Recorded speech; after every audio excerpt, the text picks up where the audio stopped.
ರಾಜ್ಯದಲ್ಲಿ ಲೋಕಸಭಾ ಚುನಾವಣಾ ಮತದಾನಕ್ಕೆ ಕ್ಷಣಗಣನೆ ಆರಂಭವಾಗಿದ್ದು, ಕೋಲಾರದಲ್ಲೂ ಜಿಲ್ಲಾಡಳಿತ, ಜಿಲ್ಲಾ ಚುನಾವಣಾಧಿಕಾರಿಗಳು ಸಿದ್ಧತೆಗಳನ್ನು ಕೈಗೊಂಡಿದ್ದಾರೆ.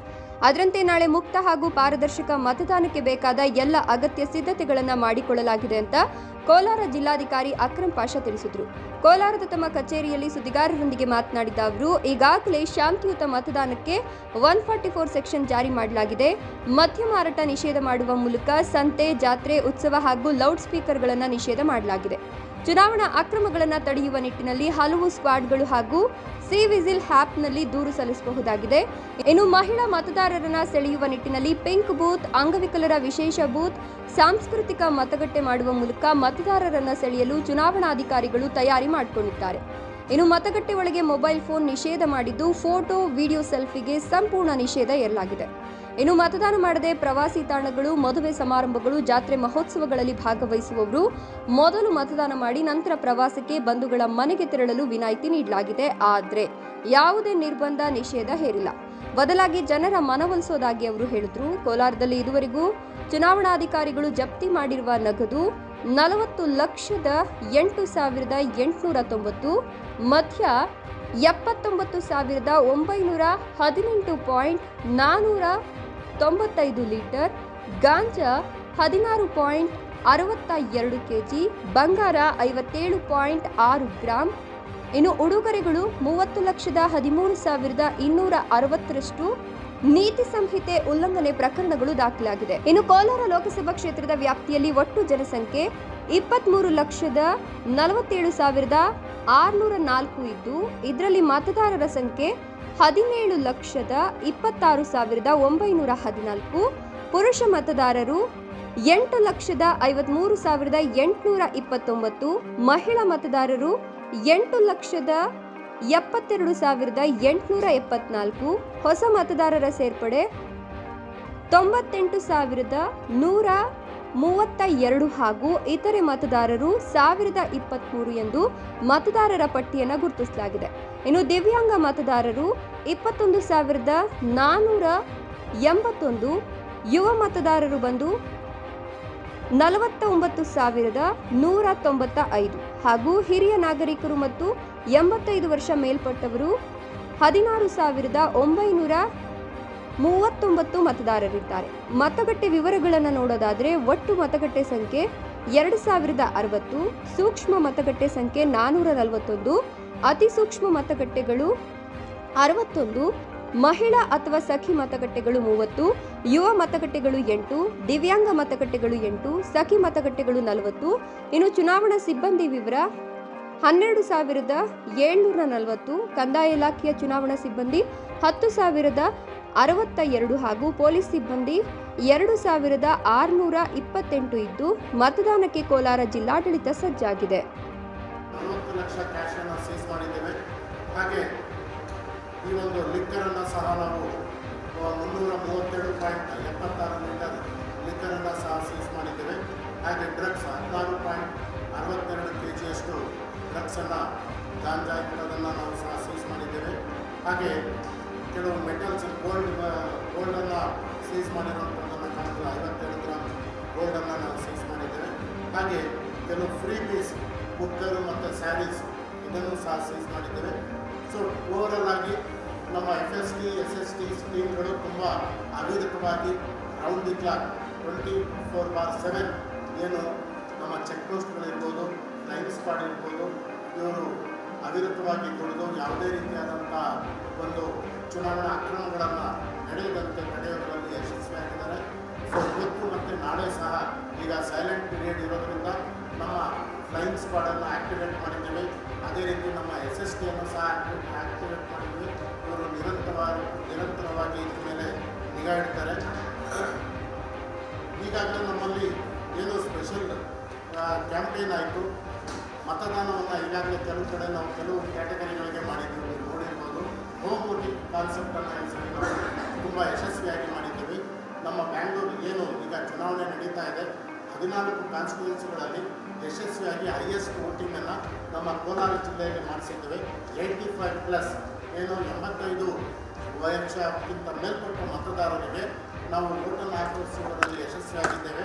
1,433 ಜನ ಈ ರಿಜಿಸ್ಟ್ರೇಷನ್ ಮಾಡ್ಕೊಂಡಿದ್ದು ಹೋಮ್ ವೋಟಿಂಗ್ 85ಕ್ಕಿಂತ ಹೆಚ್ಚಾಗಿರೋದು. ಅದರಲ್ಲಿ 1361 ಜನಕ್ಕೆ ಓಟನ್ನು ಹಾಕ್ಸಿದ್ವಿ. ಮನೆಗೆ ಹೋಗಿ ಅವರಿಗೆ ಮತದಾನವನ್ನು ಮನೆಯಲ್ಲೇ ಮಾಡಿಸಿದ್ವಿ. ಒಂದು ಎರಡನೇದಾಗಿ ನಮ್ಮ ವಿಕಲಾಂಗರು ಸುಮಾರು 1 ಲಕ್ಷದಷ್ಟು ಮತದಾರರು ಹೆಚ್ಚಾಗಿದೆ. 1 ಲಕ್ಷದಷ್ಟು ಮತದಾರರು ಹಿಂದಿನ 5 ವರ್ಷಕ್ಕೆ ಈ ಚುನಾವಣೆಗೆ ಹೆಚ್ಚಾಗಿದ್ದಾರೆ. ಅದರಲ್ಲಿ 60,000 ಲೇಡೀಸ್. EP ರೇಷಿಯೋ ನಮ್ಮದು ಜೆಂಡರ್ ರೇಷಿಯೋ ಮೊದಲು 991 ಇತ್ತು, ಈಗ 1023 ಆಗಿದೆ. ಕಾರಣ ನಾವು ಈ ಬಾರಿ ಹೆಚ್ಚೆಚ್ಚು ಒಂದು ಯಂಗ್ ವೋಟರ್ಸನ್ನು ರಿಜಿಸ್ಟರ್ ಮಾಡ್ತೀವಿ. ಯಂಗ್ ವೋಟರ್ಸಲ್ಲಿ ಏನು 40,000 ಯಂಗ್ ವೋಟರ್ಸ್ ಇರುತ್ತೆ, 49,000. ಅದರಲ್ಲಿ ಅತಿ ಹೆಚ್ಚು ಹೆಣ್ಮಕ್ಳನ್ನು ನಾವು ರಿಜಿಸ್ಟ್ರೇಷನ್ ಮಾಡಿಸಿದ್ವಿ. ಯಾಕಂದರೆ ಹೆಣ್ಮಕ್ಳು ಮದುವೆ ಆಗಿ ಹೋಗ್ತಾಯಿದ್ರು, ಮದುವೆ ಆಗಿ ಬರ್ತಾಯಿದ್ರು.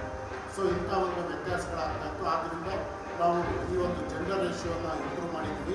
ಕರೆಕ್ಟಾಗಿ ಆ್ಯಕ್ಯುರೇಟಾಗಿ ಅವರಿಗೆ ಸಹ ಅವಕಾಶ ಕೊಟ್ಟಿದ್ವಿ. ಅದರಲ್ಲಿ ನಮ್ಮ ಕೋಲಾರ ಜಿಲ್ಲೆಯಲ್ಲಿ 16,939 85+ ವೋಟರ್ಸ್ ಇದ್ದಾರೆ. 85 ವರ್ಷಕ್ಕಿಂತ ಹೆಚ್ಚು ಇರುವಂಥ senior citizens 16,939 voters senior citizens ಅಂತ ಹೇಳ್ತೀವಿ. ಅದೇ ರೀತಿ PWD ವೋಟರ್ಸ್ ನಮ್ಮ ವಿಕಲಾಂಗರು. ಸೊ ಇದರಲ್ಲಿ 21,481 ವಿಕಲಾಂಗರಿದ್ದಾರೆ. ಇವ್ರಿಗೂ ಸಹ ಈಗಾಗಲೇ ನಾವು ರಿಜಿಸ್ಟ್ರೇಷನನ್ನು ಮಾಡಿಸಿ ಯಾರು ನಮ್ಮ ಮತದಾನದಿಂದ ಹೊರಗಡೆ ಉಳಿಬಾರ್ದು ಅನ್ನೋ ಉದ್ದೇಶದಿಂದ ಎಲ್ಲರಿಗೂ ರಿಜಿಸ್ಟ್ರೇಷನನ್ನು ಮಾಡಿಸಿದ್ವಿ. ಸೊ ಹೀಗೆ ಆ್ಯಸ್ ಫಾರ್ ಆಸ್ ಪಾಸಿಬಲ್ ನಾವು ಯಾವುದೇ ರೀತಿಯಾದ ಗೊಂದಲ ಇಲ್ಲದೆ ಮತದಾರ ಪಟ್ಟಿಯನ್ನು ತಯಾರು ಮಾಡಿ ಪ್ರತಿಯೊಬ್ಬರು ಮತದಾನಕ್ಕೆ ಅವಕಾಶವನ್ನು ಮಾಡ್ತೀವಿ. ಸೊ ನಾವು ಪೋಲಿಂಗ್ ಸ್ಟೇಷನ್ಗೆ ಬಂದಾಗ ನಮ್ಮಲ್ಲಿ 8 ಅಸೆಂಬ್ಲಿ ಸೆಗ್ಮೆಂಟಲ್ಲಿ ನಾವು ನೋಡಿದಾಗ ನಮ್ಮಲ್ಲಿ 2,060 ಪೋಲಿಂಗ್ ಸ್ಟೇಷನ್ಸ್ ಇದೆ. ಅದರಲ್ಲಿ 2,053 ನಮ್ಮ ಪಕ್ಕ ಪೋಲಿಂಗ್ ಸ್ಟೇಷನ್ ಜೊತೆಗೆ 7 ಆಕ್ಸಿಲರಿ ಪೋಲಿಂಗ್ ಸ್ಟೇಷನ್ ಎಲ್ಲಿ 1,500 ಮತದಾರರು ಹೆಚ್ಚಿದ್ದಾರೆ. ಅಲ್ಲಿ 1,500ಕ್ಕಿಂತ ಹೆಚ್ಚು ಮತದಾರರು ಇರುತ್ತೆ. ನಾವು ಆಕ್ಸಿಲರಿ ಪೋಲಿಂಗ್ ಸ್ಟೇಷನನ್ನು ಚುನಾವಣಾ ಆಯೋಗದ ಅನುಮೋದನೆಯನ್ನು ಮಾಡಿದ್ದೀವಿ. 7 ಅಂಥ ಪೋಲಿಂಗ್ ಸ್ಟೇಷನ್ಸ್ ಎಲ್ಲ ಇದೆ. ಅದನ್ನು ನಿಮ್ಮ ಜೊತೆ ಶೇರ್ ಮಾಡ್ತೀನಿ. ಹಾಗೆ ನಮ್ಮಲ್ಲಿ ಒಟ್ಟು ಕ್ರಿಟಿಕಲ್ ಪೋಲಿಂಗ್ ಸ್ಟೇಷನ್ 441 ಅಂದರೆ 8 ಅಸೆಂಬ್ಲಿ ಕ್ಷೇತ್ರದಲ್ಲಿ ಸೇರಿಸ್ಕೊಂಡು ನಮ್ಮ ಕೋಲಾರದಲ್ಲಿ ನೋಡಿದಾಗ 251 ಇದೆ. ಒಟ್ಟು 441 ಇದೆ. ಹಾಗೆ ವಲ್ನರಬಲ್ ಪೋಲಿಂಗ್ ಸ್ಟೇಷನ್ ಒಟ್ಟು 61 ವಲ್ನರಬಲ್ ಪೋಲಿಂಗ್ ಸ್ಟೇಷನ್ ಇದೆ. 61ರಲ್ಲಿ ನಮ್ಮ ಕೋಲಾರದ 57 ವಲ್ನರಬಲ್ ಪೋಲಿಂಗ್ ಸ್ಟೇಷನ್ಸ್ ಬರುತ್ತೆ. ಹೀಗೆ 508 ನಾವು ಮೈಕ್ರೋ ಅಬ್ಸರ್ವರ್ಸನ್ನು ಅಪಾಯಿಂಟ್ ಮಾಡಿದ್ವಿ. 508 ಮೈಕ್ರೋ ಅಬ್ಸರ್ವರ್ಸನ್ನು ಅಪಾಯಿಂಟ್ ಮಾಡಿದ್ದೀವಿ. ಸೊ ಟೋಟಲ್ ನಮ್ಮ ವೆಬ್ಕಾಸ್ಟಿಂಗನ್ನು ಸರಿ ಮಾಡ್ತಾಯಿದ್ವಿ. ಇದು ವಿಶೇಷತೆ ಏನಂದರೆ ಮೊದಲು 10%, 20%, 30% ಮಾತ್ರ ಮಾಡ್ತಾಯಿದ್ವಿ.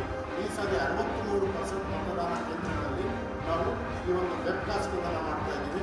ಒಟ್ಟು 1,831 ಮತದಾನ ಕೇಂದ್ರಗಳಲ್ಲಿ ಲೈವ್ ವೆಬ್ಕಾಸ್ಟಿಂಗ್ ಇರುತ್ತೆ. ನಾವು ಇಲ್ಲೇ ಕೂತ್ಕೊಂಡು ಎಲೆಕ್ಷನ್ ಕಮಿಷನ್ ಮತ್ತು ಜಿಲ್ಲಾಧಿಕಾರಿ ಕಚೇರಿಯಲ್ಲಿ ನಾವು ನೇರವಾಗಿ ಯಾವ್ಯಾವ ಬೂತಲ್ಲಿ ಯಾವ ರೀತಿ ಮತದಾನ ನಡೀತಾ ಇದೆ ಅನ್ನೋದನ್ನು ನಾವು ನೋಡ್ಬೋದು. ಈಗಾಗಲೇ ನಾವು 1,230 ಸೊ ಇಷ್ಟು ಮತದಾನ ಕೇಂದ್ರಗಳಲ್ಲಿ ನಾವು ವೆಬ್ಕಾಸ್ಟಿಂಗನ್ನು ಮಾಡ್ತಾಯಿದ್ವಿ. ಅದನ್ನು ನೀವು ಹೋಗಬೇಕಾದ್ರೆ ನಾವು ಇಲ್ಲಿ ಪಕ್ಕದ ರೂಮಲ್ಲಿ ಮಾನಿಟ್ರಿಂಗ್ ವ್ಯವಸ್ಥೆಯನ್ನು ಮಾಡಿದ್ದು ಅದನ್ನು ಸಹ ನೋಡ್ಬೋದು. ಈಗಾಗಲೇ ಡ್ರೈವನ್ನು ಮಾಡಿದ್ವಿ. ಡ್ರೈವನ್ನು ಯಶಸ್ವಿಯಾಗಿ ನಾವು ಈ ಒಂದು ವೆಬ್ಕಾಸ್ಟಿಂಗ್ ಆಗ್ತಾ ಇರೋದು ನಮಗೆ ಸ್ಟ್ರೀಮ್ ಬರ್ತಾ ಇದೆ, ಲೈವ್ ಸ್ಟ್ರೀಮ್ ಬರ್ತಾ ಇದೆ. ಅದೇ ರೀತಿ ನಮ್ಮ ಜಿಲ್ಲೆಗೆ ಈ ಸರಿ ಲಾಸ್ಟ್ ಟೈಮ್ ಸುಮಾರು 55 ತುಕಡಿಗಳು ಬಂದಿದ್ದು. ಈ ಸರಿ ತುಂಬ ಕಡಿಮೆ ತುಕಡಿಗಳನ್ನು ಕೊಟ್ಟಿದ್ದಾರೆ. ಯಾಕಂದರೆ ಶಾಂತಿಯುತವಾಗಿ ಮತದಾನ ನಡೆಯುತ್ತೆ, ಇಲ್ಲಿ ಯಾವುದೇ ಅಹಿತಕರಗಳು ಏನಿಲ್ಲ ಅಂದ್ಬಿಟ್ಟು 4 ನಮಗೆ CPMF ಒಂದು ವ್ಯವಸ್ಥೆಯನ್ನು ಮಾಡಿದ್ದಾರೆ. ಕೇಂದ್ರ ಪಡೆಗಳನ್ನು ಕಳಿಸ್ಕೊಟ್ಟಿದ್ದಾರೆ. ಅದನ್ನು ನಾವು 4 ಹೆಚ್ಚಾಗಿ ನಾವು ಕ್ಲಸ್ಟರ್ ಪೋಲಿಂಗ್ ಸ್ಟೇಷನ್ಸ್ ಎಲ್ಲಿದೆ ಅಂದರೆ ಅತಿ ಹೆಚ್ಚು ಮತದಾರರು ಎಲ್ಲಿರ್ತಾರೆ ಅಲ್ಲಿ ನಾವು ಇವರಿಗೆ ನಿಯೋಜಿಸ್ತೇವೆ. ಅದೇ ರೀತಿ ಮೈಕ್ರೋ ಅಬ್ಸರ್ವರನ್ನು ನಾವು ಅಪಾಯಿಂಟ್ ಮಾಡಿದ್ದೀವಿ. ಅವರನ್ನು ಕ್ರಿಟಿಕಲ್ ಪೋಲಿಂಗ್ ಸ್ಟೇಷನ್ಗೆ ಕಳಿಸ್ತೇವೆ. ಎಲ್ಲ ಕ್ರಿಟಿಕಲ್ ಪೋಲಿಂಗ್ ಸ್ಟೇಷನನ್ನು ವೆಬ್ಕಾಸ್ಟಿಂಗಲ್ಲಿ ಕವರ್ ಮಾಡಿದ್ದೀವಿ. ವಲ್ನರಬಲ್ ಮತ್ತು ಕ್ರಿಟಿಕಲ್ ಏನಿದೆ ಇದನ್ನು ನಾವು ವೆಬ್ಕಾಸ್ಟಿಂಗಲ್ಲಿ ಕವರ್ ಮಾಡಿದ್ದೀವಿ. ಮೈಕ್ರೋ ಅಬ್ಸರ್ವರ್ಸನ್ನು ಹಾಕಿದ್ದೀವಿ. ಕ್ಲಸ್ಟರ್ ಇರೋ ಕಡೆ ನಾವು CPMF ಸೆಂಟ್ರಲ್ ಫೋರ್ಸಸ್ಸನ್ನು ನಿಯೋಜನೆ ಮಾಡಿದ್ದೀವಿ. ಸೊ ಹೀಗೆ ಹೋಮ್ ಗಾರ್ಡನ್ನು ಸಾಧ್ಯ ಇಟ್ಕೊಂಡಿದ್ದೀವಿ. 884 ಹೋಮ್ ಗಾರ್ಡನ್ನು ನಮ್ಮಲ್ಲಿ ಹಾಕಿದ್ದೀವಿ. ಅದೇ ರೀತಿ ಸಖಿ ಪೋಲಿಂಗ್ ಸ್ಟೇಷನ್ ಈ ಸರಿ ವಿಶೇಷತೆ ಏನಂದರೆ ಮೊದಲಿಂದ ಒಂದೊಂದು ಪೋಲಿಂಗ್ ಸ್ಟೇಷನ್ ಮಾಡ್ತಾ ಇದ್ವಿ. ಈ ಸರಿ ಪ್ರತಿ ಅಸೆಂಬ್ಲಿ ಸೆಗ್ಮೆಂಟ್ನಲ್ಲಿ 5 ಸಖಿ ಅಂದರೆ ಸ್ತ್ರೀಯರಿಗೆ ಆಕರ್ಷಣೆ ಮಾಡುವಂಥ ಮತದಾನಕ್ಕೆ ಕರೆತರಲು ಹೆಚ್ಚು ಆಕರ್ಷಣೆ ಮಾಡೋದಕ್ಕೆ ಪಿಂಕ್ ಬೂತ್ಗಳನ್ನು ಮಾಡಿದ್ದಾರೆ. ಒಟ್ಟು 40 ಪಿಂಕ್ ಬೂತ್ಗಳಿದ್ದಾವೆ. ಆ ಲಿಸ್ಟನ್ನು ನಿಮಗೆ ಶೇರ್ ಮಾಡ್ತೀನಿ. ಅದೇ ರೀತಿ PWD ವೋಟರ್ಸ್, ನಮ್ಮ ಏನು ವಿಕಲಾಂಗರಿದ್ದಾರೆ ಇವರಿಗೆ ಆಕರ್ಷಣೆ ಮಾಡೋದಕ್ಕೆ 8 ಮತದಾನ ಕ್ಷೇತ್ರಗಳಲ್ಲೂ ಸಹ ನಾವು ಒಂದೊಂದು ಮತದಾನ ಕೇಂದ್ರವನ್ನು ಓಪನ್ ಮಾಡಿದ್ದೀವಿ. ಹಾಗೆ ಯಂಗ್ ವೋಟರ್ಸನ್ನು ಆಕರ್ಷಣೆ ಮಾಡೋದಕ್ಕೆ ಇಲ್ಲಿ ನಾವು 8 ಒಂದು ಅಸೆಂಬ್ಲಿ ಸೆಗ್ಮೆಂಟಲ್ಲೂ ಒಂದೊಂದು ಮತದಾನ ಕೇಂದ್ರವನ್ನು ಯಂಗ್ ವೋಟರ್ಸ್ಗೆ ಡೆಡಿಕೇಟ್ ಮಾಡಿದ್ದೀವಿ. ಇದರ ಜೊತೆಗೆ ನಾವು ಸಿಲ್ಕ್, ಮಿಲ್ಕ್ ಮತ್ತು ನಮ್ಮ ಮಾವು ಇದನ್ನು ಆಕರ್ಷಣೆ ಮಾಡಿ ಎಥನಿಕ್ ಪೋಲಿಂಗ್ ಸ್ಟೇಷನ್ಸ್ ಅಂತ ಅದನ್ನು ನಿಮಗೆ ಶೇರ್ ಮಾಡ್ತೀನಿ. ಇದನ್ನು ಸಹ ನಾವು ಸಿದ್ಧಪಡಿಸಿದ್ದೀವಿ. ಸೊ ಹೀಗೆ ಈ ಬಾರಿ